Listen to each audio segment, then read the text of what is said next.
Muito bem, uma outra forma excelente de você ser chato é não dizer o que você quer. Isso é um comercial da Fernanda Montenegro de muitos anos atrás. O som tá muito ruim, mas ele tem legenda. Essa música, não sei porque, me lembra aquele casarão que fica naquela cidade onde nasceu aquele pintor que pintou aquele quadro. Aquele quadro que fica naquele museu, que fica naquela praça. Cadê a praça? Não tem mais praça. Acabaram com a praça. Aquela praça que tinha aquela estátua daquele escritor que escreveu aquele livro. Qual livro? Que livro é esse? Que país é esse?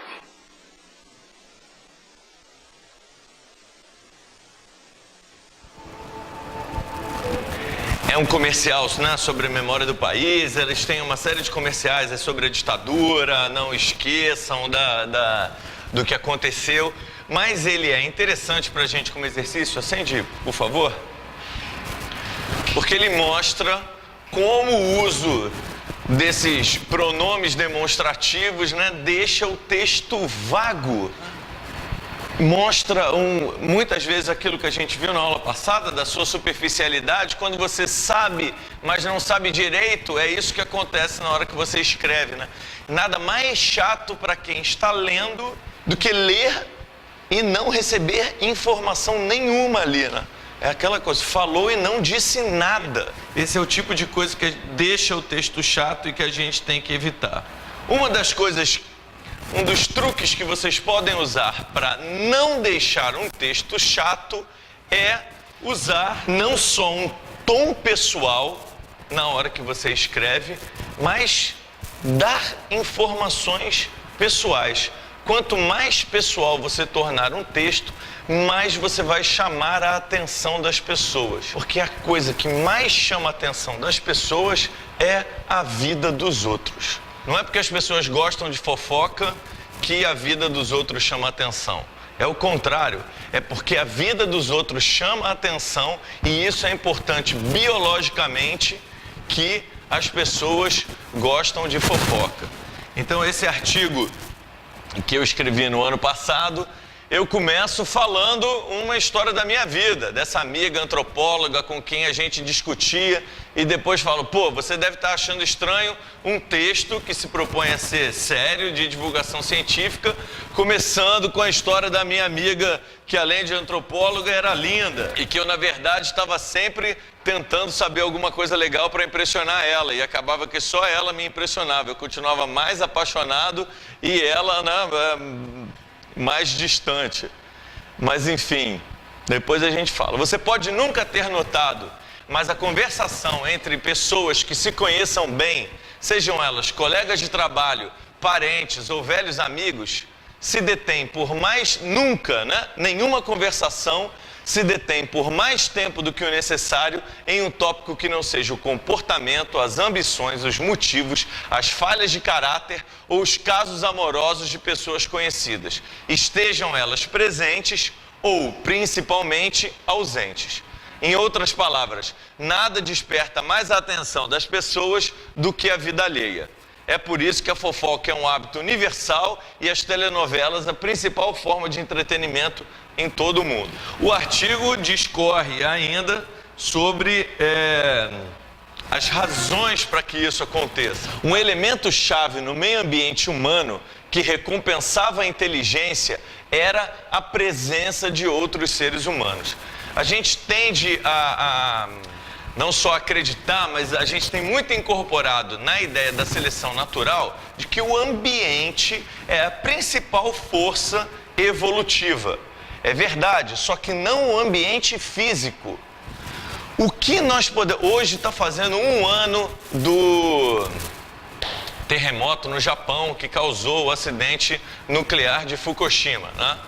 Por mais inteligente que os seres humanos sejam, o que eles podem fazer para evitar um terremoto?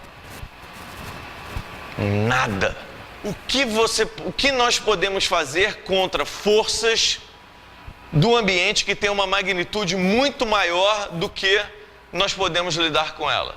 Nada. Então, não há inteligência que possa prever ou reverter ou evitar os efeitos de uma força de magnitude muito maior. Tá? Então, deixa para lá, a seleção natural não tem o que fazer. Né? Se acontecer um evento inesperado, aconteceu e pronto. Outras têm uma magnitude, outras elas são um processo tão previsível, como por exemplo dia e noite, estações do ano. Esses processos são tão previsíveis que nós não precisamos ser inteligentes para lidar com eles. Um instintozinho, um relógio biológico, alguma coisa que é um processo não consciente, resolve elas. Então, quais são os processos para os quais nós precisaríamos da inteligência para lidar? Os outros seres humanos, a competição dos nossos pares. Isso é o que justificaria evolutivamente o desenvolvimento da inteligência. Eles competiam com eles mesmos mais do que com qualquer outra espécie ou condição ambiental. Geração após geração, se a sua linhagem está ficando mais inteligente, a linhagem do seu vizinho também está. Os humanos tornaram-se ecologicamente dominantes em virtude das suas habilidades técnicas. E isso fez do homem, além dos parasitas, o seu único inimigo. Só os seres humanos poderiam fornecer o desafio necessário para explicar a sua própria evolução. O que nós precisávamos fazer? Com quem nós competimos? Basicamente com os nossos próprios pares por recursos ambientais, alimento, alimento e abrigo, e por oportunidades de reprodução. Então essas três coisas dominavam as nossas necessidades frente a frente ao ambiente. Isso fazia com que eu precisasse descobrir o que uma outra pessoa faria em uma determinada situação, ter uma capacidade de abstração para antecipar essa decisão da outra pessoa, para eu poder ter um benefício com relação àquilo. Então, se na hora que estou eu e um concorrente e nós vemos uma caça ou uma possibilidade de reprodução, o que será que ele vai fazer? Ele vai correr para tentar chegar na minha frente? Ele vai esperar? Ele vai se fingir de morto na hora que aparecer um predador? Ou ele vai correr? Quer dizer, porque se ele se fingir de morto e eu correr, talvez eu chame a atenção do predador. Todas essas antecipações eram importantes competitivamente. Então, o que os seres humanos sempre estavam e continuam tentando fazer? Tentando saber o que você faria naquela situação. E qual a melhor forma de você tentar antecipar o que alguém faria numa outra situação? Ouvir ele contando uma história sobre como ele agiu em determinada situação. Sobre como alguém agiu em determinada situação. O que alguém faria em uma determinada situação. O que outra pessoa fez em uma determinada situação é fofoca. É por isso que as pessoas gostam tanto de ver Big Brother. É por isso que as pessoas gostam tanto de falar da vida dos outros. Porque isso informa elas, isso dá possibilidades, cenários do que elas fariam em determinada situação e como você pode então utilizar essa informação, criar um banco de dados que te ajude a antecipar o comportamento dos outros em diferentes situações. E ele fala, dessa forma, as grandes mentes literárias são quase que por definição, grandes leitores de pensamento. Shakespeare era um psicólogo muito melhor do que Freud. Se você quer compreender os motivos humanos, leia Shakespeare e não Freud. Leia Vinícius de Moraes ou Mário Quintana ao invés de Maria Rita Kell, que é uma famosa psicanalista. Leia Nelson Rodrigues. Quem observa os outros e escreve sobre isso, na verdade está dando contribuições muito maiores à psicologia do que quem tenta entender a forma de pensar dos outros. Melhor forma, o raciocínio dos outros é muito mais difícil de você entender do que você fazer associações entre o que as pessoas fizeram quando elas queriam alguma coisa. Por isso que muitas vezes os escritores são melhores psicólogos do que os próprios psicólogos. Por que é muito mais fácil uma pessoa se interessar por uma novela do que por um artigo de divulgação científica? Por que as pessoas compram Caras e não compram a Ciência Hoje, a revista da FAPESP? Por causa disso. Elas querem saber da vida dos outros. E nós temos instintos que nos movem a saber da vida dos outros. É isso que chama a atenção da gente. Então, por que nós não tentamos incorporar isso no nosso texto?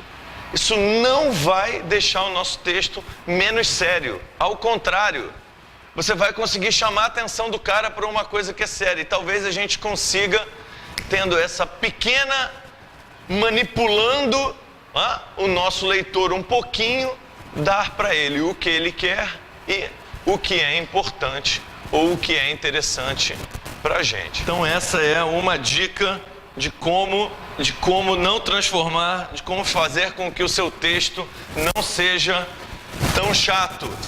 Você dá para o leitor aquilo que ele quer, você dá para o leitor informações que são precisas, que ajudem ele a se localizar, que ajudem ele a manter o foco, né? Se você começa, você sabe, né? Aquela vez, aquele artigo, pronto, perdeu, cara.